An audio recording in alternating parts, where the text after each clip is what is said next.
Merci mon camarade, et si tu peux respecter, si tu peux même aller plus court, ça sera mieux. J'ai pas commencé. J'ai pas encore commencé. Merci en tout cas d'être passé, au prochain. Chers camarades, bonjour à toutes et à tous. Je vous apporte le salut fraternel des syndicats des métaux 31. Nous voterons le rapport d'activité et le rapport financier. Nos syndicats sont engagés auprès de l'Union des syndicats de la métallurgie de Midi-Pyrénées, belle région, en relation avec les syndicats et les unions départementales des différents départements de la région, avec comme axe le développement, les implantations ainsi que le soutien aux syndicats. Je vais vous donner quelques chiffres, mais c'est pour les camarades qui doutent de notre efficacité sur le terrain. Et je demande à ces mêmes camarades du respect auprès de nos militants et de nos adhérents. Parce que par ce formidable engagement de l'ensemble des syndicats et sections syndicales, nous sommes encore, pour le deuxième comptage de 2021, sur la première marche au niveau de la région, avec une représentativité à plus de 43%. Nos syndicats des métaux du 31 représentent plus de 10 000 adhérents, soit plus de 100 000 timbres. Cet engagement, c'est notre force, car c'est le poids de la représentativité de notre forte fédération de la métallurgie, mais également de nos unions départementales et de notre confédération. Et tout ceci, c'est bien le fruit de ce travail de terrain de toutes les équipes, dans la défense des intérêts des salariés et de l'industrie. Surtout que durant la période de la crise sanitaire, nous avons vécu un fort impact avec de nombreux plans sociaux. Près de 3 500 suppressions de postes. Et l'APLD a permis de protéger des emplois, des compétences et des entreprises. Mais cette année est encore une année difficile. Après cette crise sanitaire, nous subissons encore une deuxième crise économique et sociale due à cette guerre à nos portes. Bien sûr que c'est une guerre que nous condamnons. Mais cette guerre a de forts impacts, que ce soit sur l'aéronautique, le spatial ou l'automobile. Nos industries rencontrent de nouvelles difficultés d'approvisionnement. Et tout ceci crée un risque sur des ralentissements ou bien même des arrêts de chaîne de production. Et pour les entreprises fragilisées, un risque de perte d'emploi et de fermeture, malgré les perspectives de croissance industrielle favorables. Ces répercussions affectent aussi bien l'inflation de façon quasi immédiate par la hausse des prix de l'énergie et des matières premières que la croissance. La question du pouvoir d'achat pour un grand nombre de salariés reste un vrai problème. Et c'est par nos implantations dans les entreprises que nous pouvons, ensemble, avec un réformisme exigeant, défendre les intérêts des salariés. Et malgré ces crises, nos syndicats négocient et récoltent du gré à moudre, car le rapport de force, il est bien là. Au sein de notre organisation, notre courant réformiste assure le progrès social. Il assure notre indépendance. Il assure le développement de FO.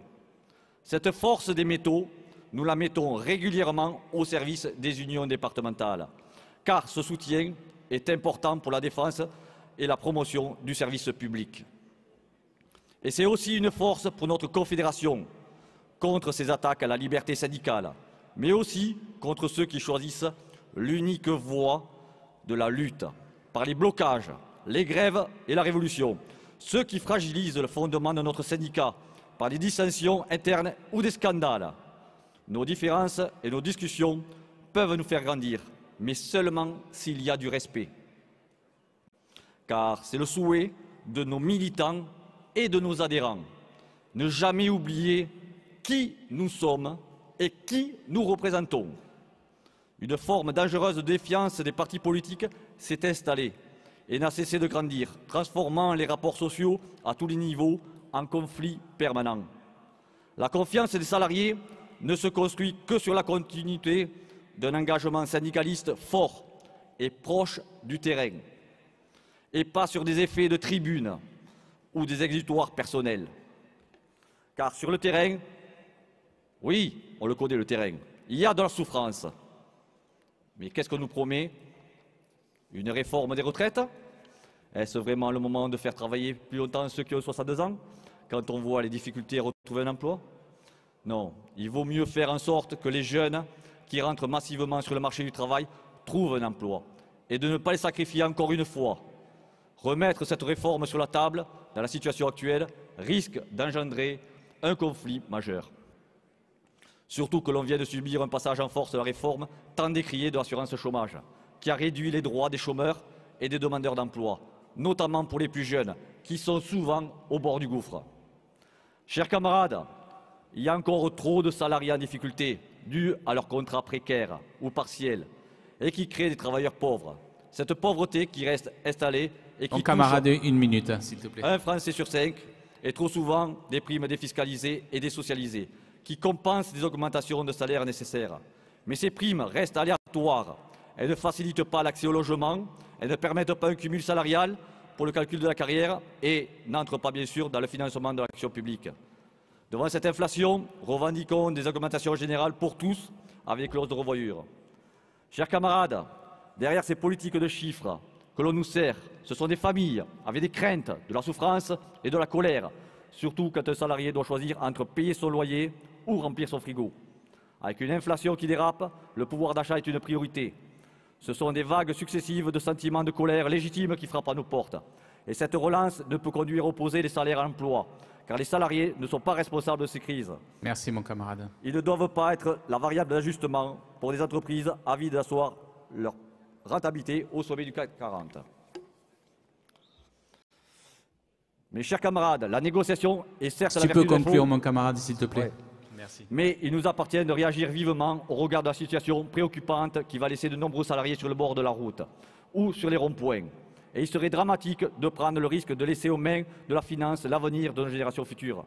Mes chers camarades, lorsque la situation au travers des négociations ne permet plus d'avancer, nous devons utiliser la grève comme outil, comme levier pour nous faire entendre, mais pour rechercher un compromis ou un accord. Alors au nom des camarades FO Métaux 31, nous souhaitons rendre hommage au travail d'Yves et du Bureau confédéral d'avoir tenu les fondations de notre maison durant ce séisme. Et nous savons que Frédéric, ainsi que le nouveau bureau, n'auront de cesse de rallier nos forces et de rassurer nos militants et nos adhérents par un syndicat à l'écoute, présent et fort. Vive le réformisme, vive le syndicalisme libre et indépendant, vive FO! Merci, mon camarade.